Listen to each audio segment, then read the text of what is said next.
The top story on ABC News Breakfast. Former News International boss Rebekah Brooks has been charged with perverting the course of justice in relation to Britain's phone hacking scandal. Three of Mrs Brooks' staff, her husband Charlie and News International security boss Mark Hanna are also charged with the offence. They're all accused of concealing documents and computers from British police. Rebekah Brooks says she's baffled by the charges. Whilst I have always respected the criminal justice system, I have to question today whether the decision was made on a proper, impartial assessment of the evidence. I understand and know that there needs to be a proper and thorough investigation, and I am baffled by the decision to charge me today. However, more importantly, I cannot express my anger enough that those closest to me have been dragged into this unfairly. One day, the details of this case will emerge, and people will see today as nothing more than an expensive sideshow, a waste of public money, as a result of an unjust and weak decision. I was the editor of the News of the World, I was the editor of The Sun and chief executive. Even News International's harshest critics can't wish to see today people with no involvement of the central issues being treated like this and being involved like this. Thank you. Former News International CEO Rebekah Brooks there. Well, for more on this story, we're joined by ABC correspondent Lisa Millar in London. Good morning, Lisa. Now, just take us through the charges, because it's not just Rebekah Brooks and her husband that have been charged. No, Rebekah Brooks is facing 3 charges. Her husband, Charlie Brooks, is facing 2 charges.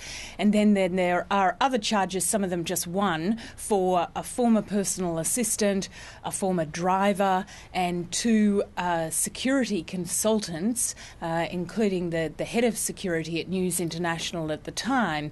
And it's alleged that in July last year, at the height of the phone hacking scandal, Rebekah Brooks and others conspired to remove 7 boxes from the archives at News International, boxes of documents and other materials, and also that they conspired to hide documents and hide computers from police who were investigating. And it's significant, these charges, not only because of the position she held at News International, but because these are the first charges to be laid by police in this long investigation into phone hacking.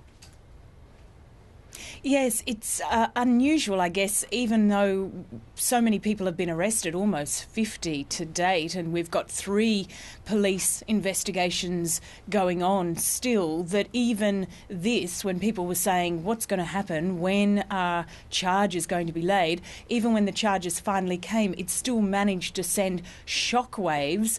You could imagine even the legal advisor to the Director of Public Prosecutions delivered her decision live on television at about 10 a.m. London time.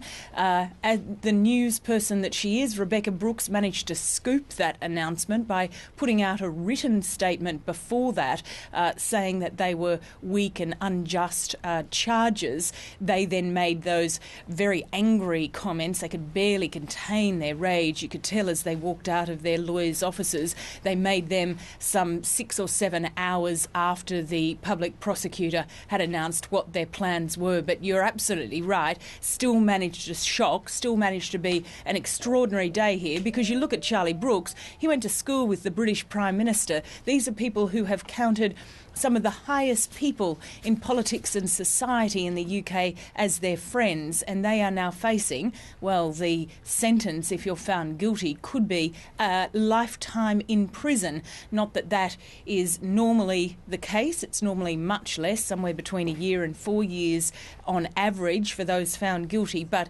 these are serious charges, and they have gone right to the top of the tree with these first ones that they've laid. And I wanted to ask you about the relationship with the Prime Minister David Cameron. We heard Rebekah Brooks at the Leveson inquiry last week say that when she resigned from her position at News International, that David Cameron in fact sent her a text message saying, "Keep your head up." What impact or effect is this likely to have on his standing?